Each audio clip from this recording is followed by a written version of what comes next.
Baik,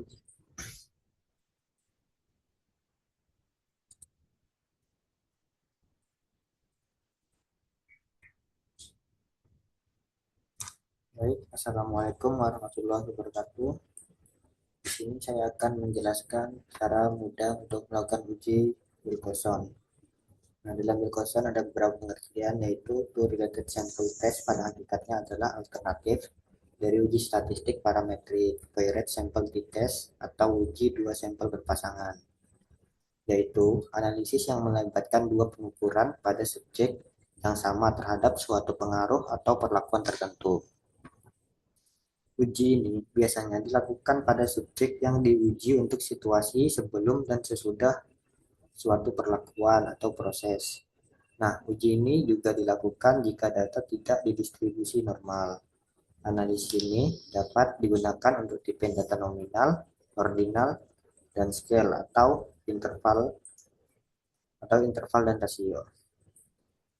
Nah, dasar-dasar dalam pengambilan keputusan dalam uji Wilcoxon adalah jika nilai esim esensi atau delta lebih kecil dari 0,05, maka HA diterima. Dan sebaliknya, jika nilai esensi lebih besar dari 0,5, maka HA ditolak. Nah, setelah kita mengetahui pengertian tadi, kita bisa langsung masuk ke dalam data. Di sini ada data yang sudah saya buat. Kita lihat datanya.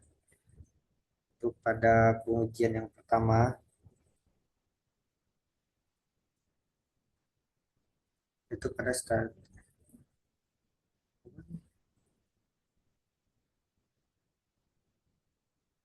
Untuk menentukan kita menggunakan statistik non parametrik atau statistik parametrik, di sini kita harus menguji asumsi dasar terlebih dahulu. Nah, dalam kasus ini kita uji.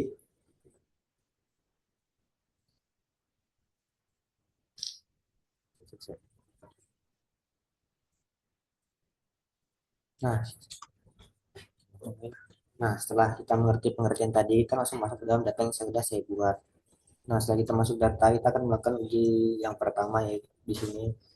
Nah, langsung saja kita masuk ke bagian analis. Setelah kita bagian analis, kita masuk ke ah,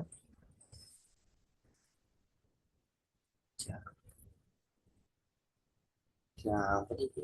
Untuk mana? Nah, setelah kita mengerti pengertian cara-cara dalam uji Wilcoxon, termasuk ke dalam data yang sudah saya buat. Nah, di sini ada data yang sudah saya buat. Setelah kita masuk data, kita masuk ke uji yang pertama. Di sini pada bagian analis. Langsung saja kita masuk ke analis, lalu deskriptif statistik. Nah, kita sini pilih explore. Nah, apabila kita sebelumnya biasanya awalnya akan seperti ini. Nah, apabila seperti ini, bagian pretest dan posttest kita pindahkan ke dependent list terlebih dahulu. Setelah itu kita pencet bagian plots. Nah, kita pastikan normality plots with stats ini sudah tercentang. Nah, apabila sudah tercentang seperti ini, kita langsung saja ke continue, lalu oke. Okay. Nah, setelah itu kita langsung dialihkan ke bagian test of normality. Nah,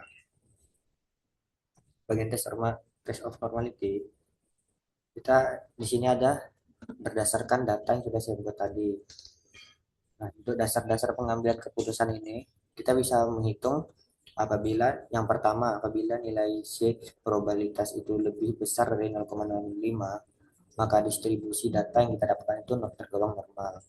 Dan sebaliknya, apabila nilai shake probabilitas ini lebih kecil dari 0,05, maka distribusi data yang kita dapatkan itu tidak normal.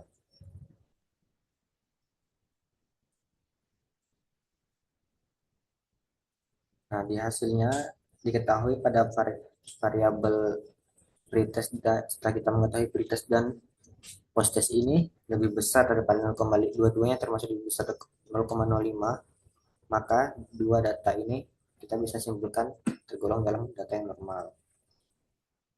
Akan tetapi ini hanya latihan pada hipotesis yang kita gunakan statistik non parametrik, yaitu dengan uji Wilcoxon. Nah, setelah itu kita langsung kita bisa beralih ke data yang kedua.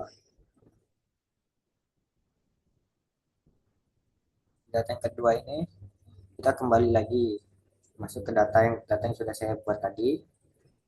Nah, kita langsung masuk saja di bagian analis. Nah, setelah kita masuk ke analis, kita masuk ke non parametric test, lalu legacy dialog, lalu masuk dua related sample. Nah, sebelum itu biasanya seperti tadi awalnya seperti ini. Lalu kita pindahkan pretest ke variabel satu dan pretest ke variabel 2. Setelah itu kita pastikan yang tercentang di sini adalah glukoson. Lalu kita pencet option dan seperti ini. Ada deskriptif yang sudah tercentang. Lalu continue, lalu oke. Okay. Nah, di sini kita langsung diarahkan ke deskriptif statistik. Di sini selain itu di sini ada di bawahnya ada tes statistik. Nah, untuk menentukan hipotesis, ada dua cara, ada dua arah. Yang pertama HO. HO yaitu tidak ada perbedaan rata-rata yang signifikan antara pretest dan posttest. Dan HA itu sebalik dari HO tadi, terdapat perbedaan rata-rata yang signifikan dari nilai pretest dan posttest.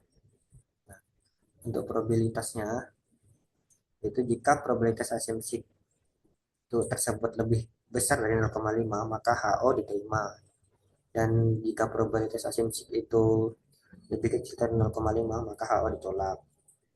Setelah kita hitung di keputusan hasil dari output yang kita dapatkan, dilihat bahwa nilai probabilitas asumsi adalah 0,005, dan 0,005 tersebut tentu saja lebih kecil dari 0,5 maka HO kita itu ditolak. Berarti ada perbedaan rata-rata yang signifikan pada nilai pretest dan posttest. Nah, di sini berarti hipotesis yang kita dapatkan adalah pada bagian HA.